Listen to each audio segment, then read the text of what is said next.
Folks, we are just recording for other members of the CRC that might want to view this, and so that we can send this out to you guys afterwards if anybody requests it from us. I'm going to move things straight off. First of all, a huge thank you for joining us at this time in the morning. My name's Mark Moore. I'm Director of the South West Cyber Resilience Centre. I know that many of you are already members. If you're not, I'm just going to give you a 30-second introduction of what we are and what we do. We are a Home Office funded, police-led organisation. So this is not a sales call in any way, shape or form. We are here to try and make you, small businesses and charities around our region, safer from the threat of cybercrime. So it's a very altruistic mission, and it's one that we try as hard as we can never to charge any of our members a penny for. That said, we do have a really interesting offer in a team of expert students who are all trained to deliver technical services. And I'm really pleased that we have one of those on the call with us today, Sophie Powell from Warwick. Sophie is a third-year student with the National Cyber Resilience Centre Group, delivering services across the country. So we've asked her today to come and talk to all of us about some of the technical side of things, about websites, which many of us depend on for our businesses, how those are attacked, and actually what we can do about it. And in what is a fairly technical subject, we're going to attempt to demystify things and give you some clear to-do lists so that you can make things a little safer at your end. So the overview is 20 minutes, 25 minutes or so for the presentation, and a few minutes afterwards for Q&A. And of course, as we go along, please do put any questions into the chat box so that I can help to marshal them and have them ready. I think that's probably it from me. Sophie, I'm going to hand over to you if I may. So thank you for joining us too. No worries. How's my audio? If you and any of you are struggling with it, please just tell me.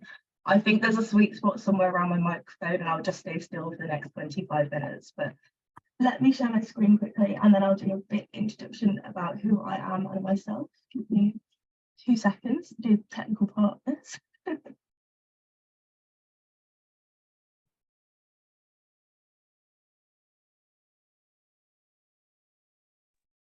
Yeah, that's perfect, Sophie. We can see that one. No, that's what I love to hear. And I need to get rid of that taskbar a second. But I need to pop them up here. How does that? Don't I get rid of that? Mark, do you have any idea how to collapse the taskbar at the top on Zoom? No, but we're good. I mean, we can see your slides perfectly well, so I think probably good to crack on, actually, if you're happy. Okay.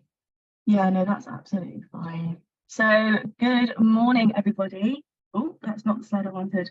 My name is Sophie Powell, and as Mark introduced me, I'm a third-year student at the University of Warwick. I'm actually from the West Midlands Resilience Centre. I'm not from the Southwest, but as I live in the Southwest, I am here with you today to help you understand essentially how hackers will attack your website. So hopefully it should be really fun and interesting. There's technical and non-technical parts. We try to kind of make it understandable for all. There's lots of different ways you can understand this and lots of different examples for you to get involved with. So hopefully that will be useful for you. So I'm just going to see if I can do something a second. So I've got...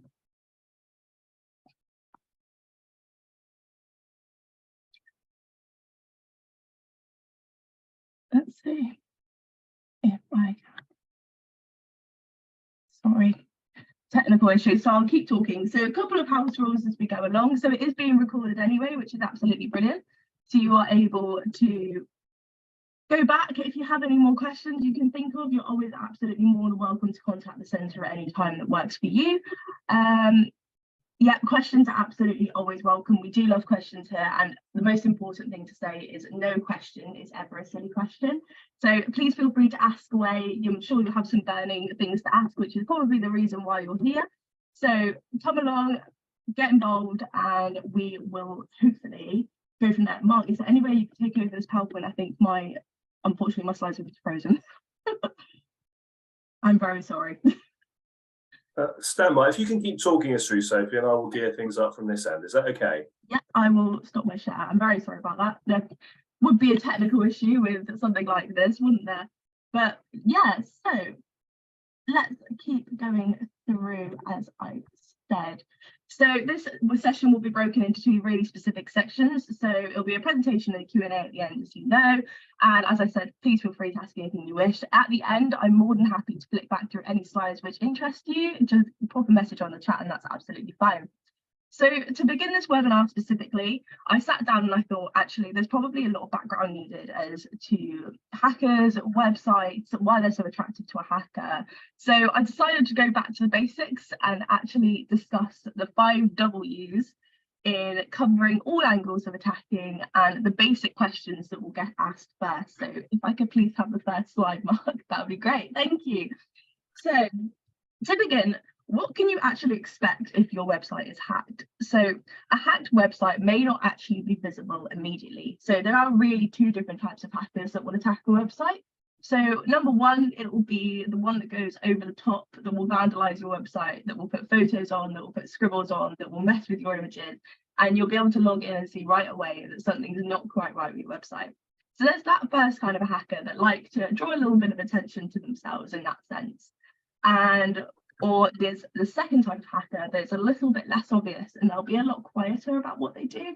So you will need to be talking to the people that set up your website to look at different things like logging, see who's logging into your website, see who's becoming a user of your website, see if anything behind the scenes isn't looking as normal as it does. So you will have very 2 distinct different types of attackers there. So how will it happen? A hacker may use both either technical or non-technical methods to complete the attack, and we're going to go over both today so you have an understanding of both and an idea of both. Where will it happen? And this one comes up a lot actually, but there's again 2 different places. So while you're sat at home watching Netflix at 7 p.m, having a relaxing Friday evening, your hacker will probably be sat at home having a glass of wine checking your website. It's very real, and a lot of them will actually do it for a hobby as well as maliciously. So there's that method, or it actually could be from a trusted source right in front of your eyes, which we're going to discuss again, as I said, as we go through the more non-technical sides of things. So why me? And this question comes up so many times because people just don't understand what a hacker would want from them specifically that makes them so important to them. So the question can really be simple or complex. So again, as I said, some people use this as a hobby. You might have just been an unfortunate guinea pig to try out a new technique. But everyone holds information on their website. There will be something in there that is of value to somebody, whether that be financial information, personal information, or they might use it as a get back. So for example, a disgruntled employee. So there's a lot of different ways to consider and a lot of different whys to consider, which is why we always love to say, instead of why it happens to me, when it happens to me. Because if it's a when, then you'll always have a mitigation in place. And if it does happen to you on the unfortunate account, then you're always prepared and ready for if it does happen. And finally, as I said, when, it should always be when and not if. And it's just so important to be prepared, know the questions to ask and have mitigations in place. It will really make your life a lot easier if it does happen. It will resolve the issue a lot quicker, and it will benefit you in a lot of ways in terms of customers visiting your website and customer trust as well, we've definitely found. So if I could go on to the next slide, please, Mark. So to begin, I'm going to start looking at a first non-technical method. So on a website, there's a lot of information shared on the page as given. And this includes information that may overshare your personal details without actually specifically realizing. So one of the main things we've found is a lot of people will tend to put up email addresses, telephone numbers, etc., which is absolutely normal. You do want your customers to be able to contact you via your website. You want to be accessible. But a lot of these people will use their own personal email addresses or personal social media accounts. So we've seen a lot of people use Twitter feeds, for example, and they'll have a Twitter feed showing with a personal account to talk about the business, to kind of keep the customers up to date with what's going on, which is really nice to look at as a starter and is a good thing to have on your website, but not when it's a personal account. So depending on the privacy settings on this account that you're linking, it may mean that people can access locations, date of birth, and likely passwords through other personal information. So for example, if I linked my Facebook page to my website, and I shared where I was born, the school I went to, my date of birth openly with everybody, anyone that then visits that website is able to view this information. So furthering this point, contact details, as we said, are commonly found on a website. So as they said, email addresses and are already there. And a lot of people use these for usernames. So it's not uncommon to have a username as your email address. So if you have a lot of identifier information on your account, this could make your password very easily guessable, because a lot of people, and I was guilty once upon a time, like to use pets' names, like to use siblings' names, parents' names, anything that really identifies them, because it's easy to remember. And that's very understandable. Passwords are very difficult to remember. But using that type of thing makes it very easy for a hacker to get a username and password immediately. So for that, we always say to always remember to install multi-factor authentication, which is essentially just another layer of defense. So, you know, I'm sure I'm not the only one that's been sat on my computer and I've had a 6-digit code pinged to my phone and my phone's on the other side of the room and I'm cozy sat on the bed and I have to go and move over. It's not easy, it's a little bit annoying occasionally, but it is so beneficial that if your password gets cracked for any reason, it just adds that another layer of protection to your account to keep it safe. So moving on to another few things about personal information. So a lot of you may have already had test sites, which would have been set up when you put up your website. So it's always really important to remember these and to make sure if you did have a test website, to know what you're sharing on the test website and to make sure it has been taken down since. You don't need a test website running when you've got your real website up. And it can sometimes hold really personal information. So we always say to make sure if you do have one, you take it down. But moving on to the password section, as I said, it's very difficult to remember passwords and it's very easy for us to say, oh, don't use a dog's name, don't use a sibling's name, etc. And it becomes a point where actually what is a strong password and how can I actually create a strong password that isn't 101 different characters and symbols. So if I can have the next slide, please, Mark. So I think you want the password one, yeah? Yes, please. Yeah. So the NCSC, which is the National Cyber Resilience Centre, gives these password guidelines and they're absolutely brilliant. We all use them, they're brilliant, and the amount of time to brute force them actually is not on the scale at the moment as by the new technology to date. So they recommend using 3 random words. So as we look up there, Humpty monitor headphones, the dash in the middle. It is 25 upper lowercase and special symbols, and it is uncrackable as of current by the technology today. So as I was saying, personal accounts linked and this type of thing, it's just so simple to have a strong password. And you can use any 3 random words that you like. You can look around your room right now, see 3 random things and have that as your password, as long as you choose a symbol to go in the middle of them and have an uppercase in there. It's nice and easy and it's simple, but the only thing we do say is, for example, I know I keep going back to dogs, but if you do have 3 dogs, please don't use your 3 dogs' names. They're too identifiable, specifically to yourself, as tempting as it might be. But always use 3 random words and you will be absolutely fine. So if I could move on, please. So as I said, personal sensitive information. So as I was saying about the test site, you want to make sure that if these were up, you have them down and they don't have any identifiable information on you. So the other thing to speak about is actually version numbers. So again, this might not be your responsibility depending on who set up your website, but we always say it's good to know the questions that you should be asking, and it's good to have an understanding actually of what should be having done, and then you can ask the question to your website provider. So version numbers are really key. So you will use software in your website, and sometimes we're all guilty of it. That might not be quite up to date because the update takes 8 hours and we don't have 8 hours of the day to turn our laptops off. But making sure that version number can't be seen by anyone, which is called obfuscating, basically means that if it is outdated and there is a way a hacker can get in using that version number, then this just mitigates the fact that they're less likely to do so because they haven't seen that you're using the outdated version, so they're less likely to try it. It's a really simple mitigation to do, but it really protects you in the long run. And finally, source codes. So anyone can view a source code of a website. So if you go onto any website after this call and right click and press view source code, and you go in and you can see basically website titles, website names, but sometimes people have actually been known to hold usernames and passwords in that state. So I've been into a source code of a website and I've seen an admin password, username and a password, and from that you are able to log in really easily. Again, it might not be your responsibility, but it's really good to know. Have a nosy, go and have a look at a website. Obviously, if you find any information, please report it. But it's a good way of understanding exactly what it is. And the example Wikipedia source code on the screen here. So you have the title and the contents page and little bits like that. And so that was a lot. But what can you actually do specifically to protect yourself? Mark? Thank you. So remove all references to social media on a company page. So if you have got social media on your page, always make sure it's a social media relating specifically to the company, not to yourself.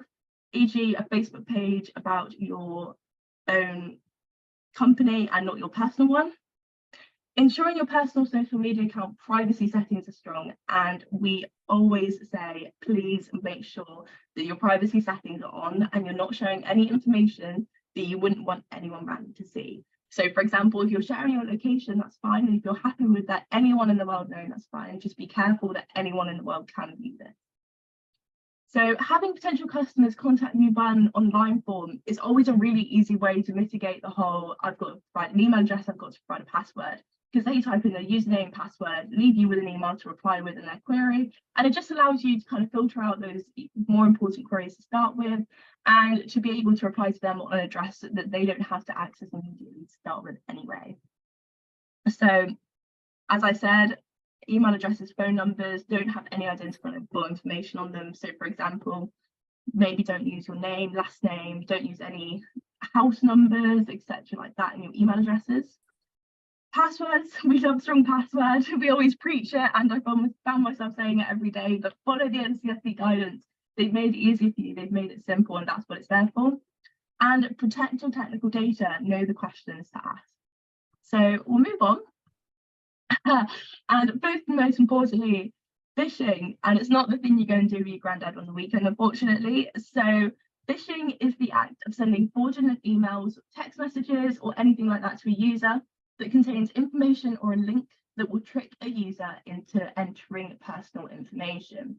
So for example, I know a lot of people got affected by COVID, so there was a lot of these around the whole, oh, you've been tested and traced, or you need to come in for your jabs. There's one going around at the moment about energy bills, so you're entitled to the energy scheme to help out.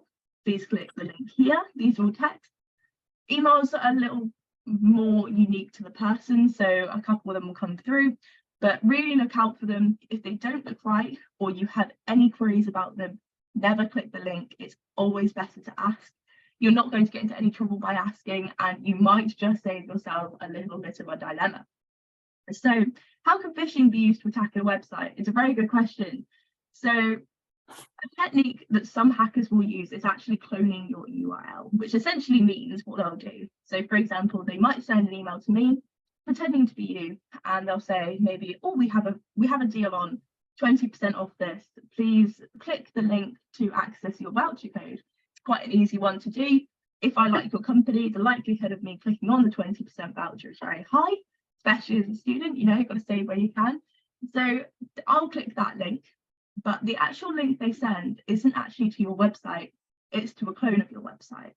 So what that will mean I do is I will go into that website and use my username and my password, maybe my email address is my username, to log into that account. And they will then be able to access my username and password, and they obviously won't be an actual real voucher, and therefore I have just been breached. So it happens occasionally, and it can allow a hacker to access a lot of personal information very quickly, which may result in a loss of reputation and business. So if I can have the next slide, please. So it's always really important to kind of think about how you are directing potential customers to use your website. So if you are sending out advertisement emails, or you have a sign-up list, instead of sending out that link, always make sure you're directing them to log into your account through Google. They're always going to be able to log in. They're always going to be able to access the username and password, and typing it on Google may take them 2 seconds longer, but is much more of a safer method to make sure that what they're doing is secure. So if the advertising isn't online, that's fine. So just make sure you have the telephone number or the email out in the poster or the little business card or whatever, that's absolutely fine. And it just means they're accessing your website. They know they're accessing your website. And encourage users to use the website. Keep using strong passwords, as we've said. And two-factor authentication is brilliant as a second layer of defense. So if I could move on. So coming up next is the technical methods. And actually, after speaking to Mark, we realized a lot of you this wouldn't be a concept that you specifically would have to worry about, because the likelihood is Squarespace, Wix are out there at the moment, and they're brilliant ways to set up a website very easily for yourself, especially if you don't know how to build up a website, and you may have actually hired people. So realistically, how does this exactly affect you as an SME, this technical side? So what we have done here and what we've tried to do is essentially create you a bit of a shopping list. So I will always stand by the fact that it's really good to know what's going on behind the scenes and kind of be able to know the questions to ask instead of trusting everybody. It's always good to know, it's not going to harm you to know, and it just means that if you have any queries at all, you can ask them, they'll understand what you're saying. So what we're going to try and do here is get past a little bit of the technical jargon, like kind of technical wording that puts a lot of people off very quickly, and understand actually what they mean, because when you break it down into simpler ways, it's a lot easier to understand. And if I can understand it somehow along the line, hopefully I'll be able to explain to you how I did as well. So hopefully you'll come up with this understanding of new concepts today. Don't worry if you don't, they are concepts that hopefully you won't have to come across, but are still good to know. So we'll move on to the first one. An SQL injection. So you may not have heard of this, but it is a technical method that is sometimes used by a hacker.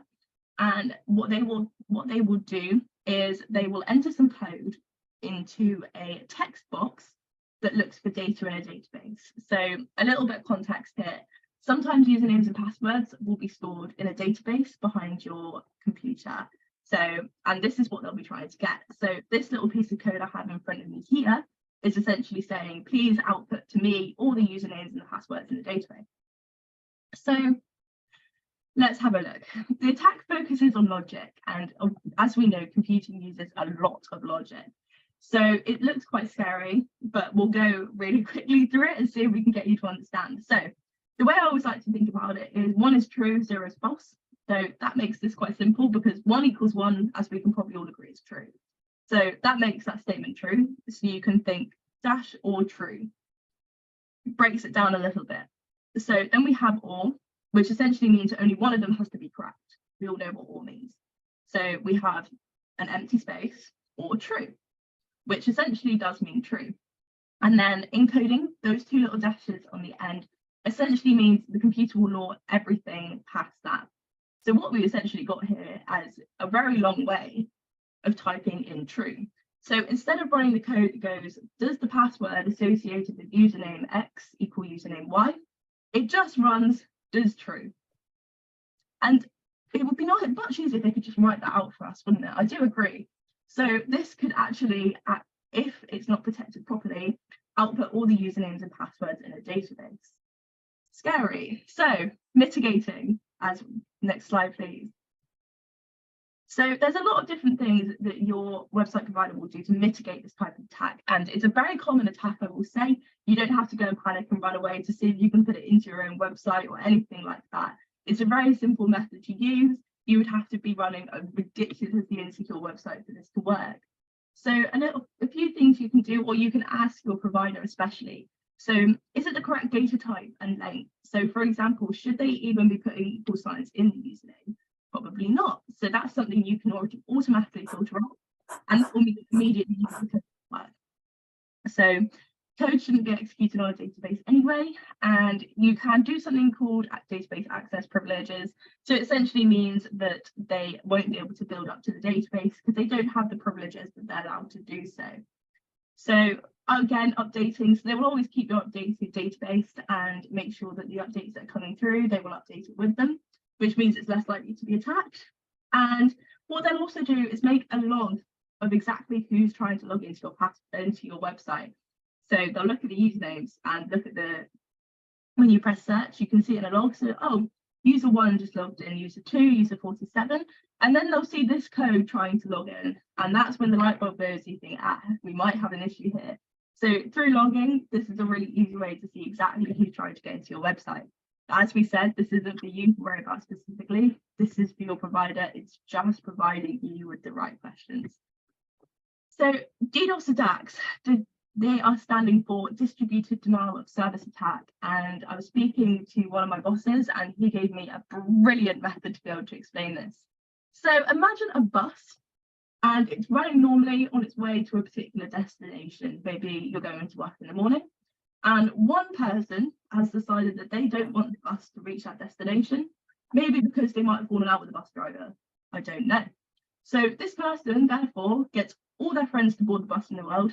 So you've got 1 million people trying to board the bus. So the bus is too weighed down and it can't move.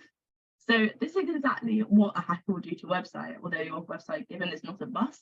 So what they will essentially do is they will send something called a request, which is essentially logging into your website a load of times. So they will send millions of requests to your website, pretending to be people trying to access your website.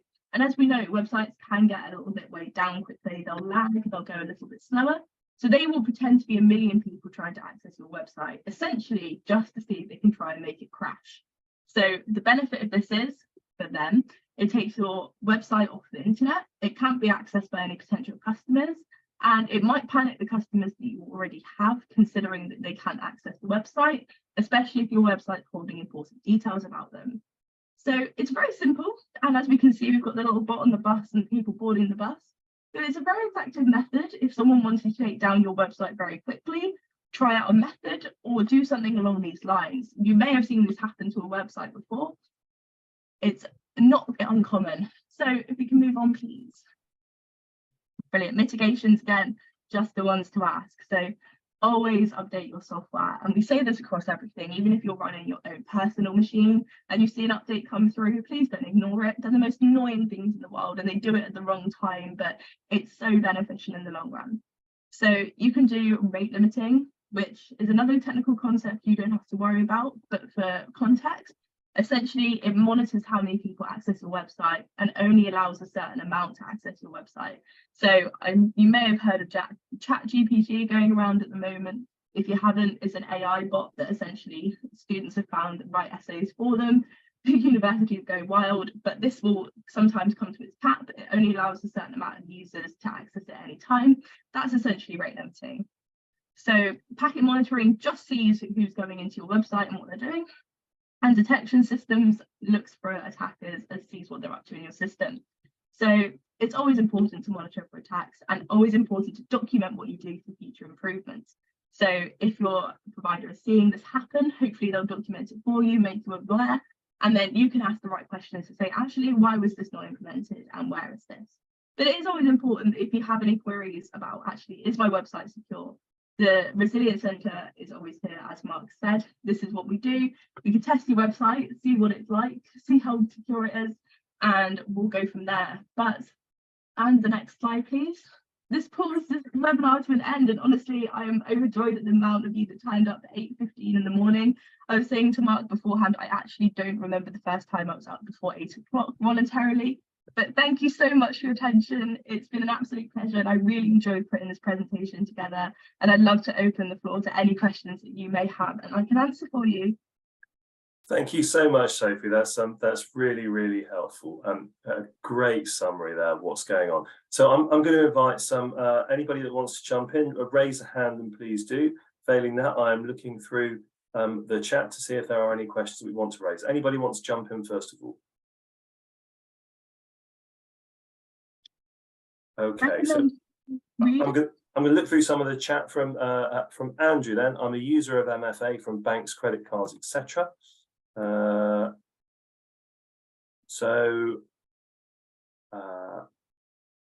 am a receiver or user of MFA, but can I organise myself to use MFA for transactions when the supplier doesn't use them? Yeah, Lee said, if you own your own website, you can install MFA technologies for logging, etc. So I guess that's the way that we need to approach MFA. Think about putting it onto our website. Sophie, would you agree? Yeah, absolutely. It's so annoying, but it's such an easy layer of defense. If your password gets breached for any reason, it will just add that extra part for the attacker that, oh gosh, I have to do this. And that's exactly what you want them to think. No worries. Another really important one here from somebody who said Squarespace. So I use them should I be asking them about security? Should I be going to them with a bit of a question list? Not unless you see anything. So you are absolutely more than welcome to question your website provider about anything you wish. It's your website and you pay for a contract with them to put up a website. So Wix and Squarespace will be doing this all the time, and they will have security in place for you already. So the likelihood of the attacks being carried out that I mentioned are ridiculously low. They already know about them. They're professionals in the business. But what we like to do is set up a shopping list. So if you ever want to query them, or you have a reason to query them, you know exactly what to ask. So I'm definitely not saying go and question Squarespace, because I'm definitely not doubting their security in any way. Okay, thank you, Sophie. And I'm going to wrap up two questions in one here. So Mike is saying, still annoys me that MFA isn't built into WordPress. I have to install that separately as a plugin. So there are things that are worth looking at with some of these providers still. Leah's asked, you mentioned, Sophie, that the NCRCG can review the site. How do we action this? So I'll just cover that one off if I may. Yeah, absolutely. So within the Southwest, this is an offer if you need it. Again, it's not a sales pitch. It's not what we're here for. But if you do want somebody to take a look at your website, we have either a fairly detailed offer where we'll look at the complexity of your site, tell you how long it would take for us to churn through that and come back to you with no obligation price for our student teams to do that. Or we have something called the First Steps Web Assessment, where we'll take a very high level overview in a fixed period of time and essentially give you something that feels like a red, amber, green rating. So it's intended to be very comprehensible and just give you that kind of start off point. Price point for that for us is £150 to get the expertise and the time that we need to do that. So if anybody is interested in that, please do drop us an email afterwards. But I'm not here to push it. It's here as an offer if you would find that helpful. I'm just checking. There's one final message that's come in, and if it's not a question, I'm probably going to wind things up now. Sorry, I've just noticed Tim Schofield said trust but verify. I think that's a really good way to put what I was saying about Squarespace. Always trust, but verifying is never a bad thing. No worries. And folks, you can find us on our website. I'm going to say that after Sophie's saying, I'm not sure if I should share email addresses. I'm really suspicious. So swcrc.co.uk, and there is a contact us form there, folks. So if you're interested in picking up the conversation, we do free consultations with our student team, so we can find you half an hour if you're a member of the Southwest Cyber Resilience Centre. And if you're interested in talking about that service offering, again, drop us a line and we'll come straight back to you. So look, with time 3 minutes over, I think that's been a brilliant webinar this morning. Sophie, thank you so much for your time, your energy and your knowledge, which is priceless to us non-techies. Folks, I wish you all a really successful day and thank you so much for joining us. We hope to see you in the future. Take care. Bye. Thank you. Take care.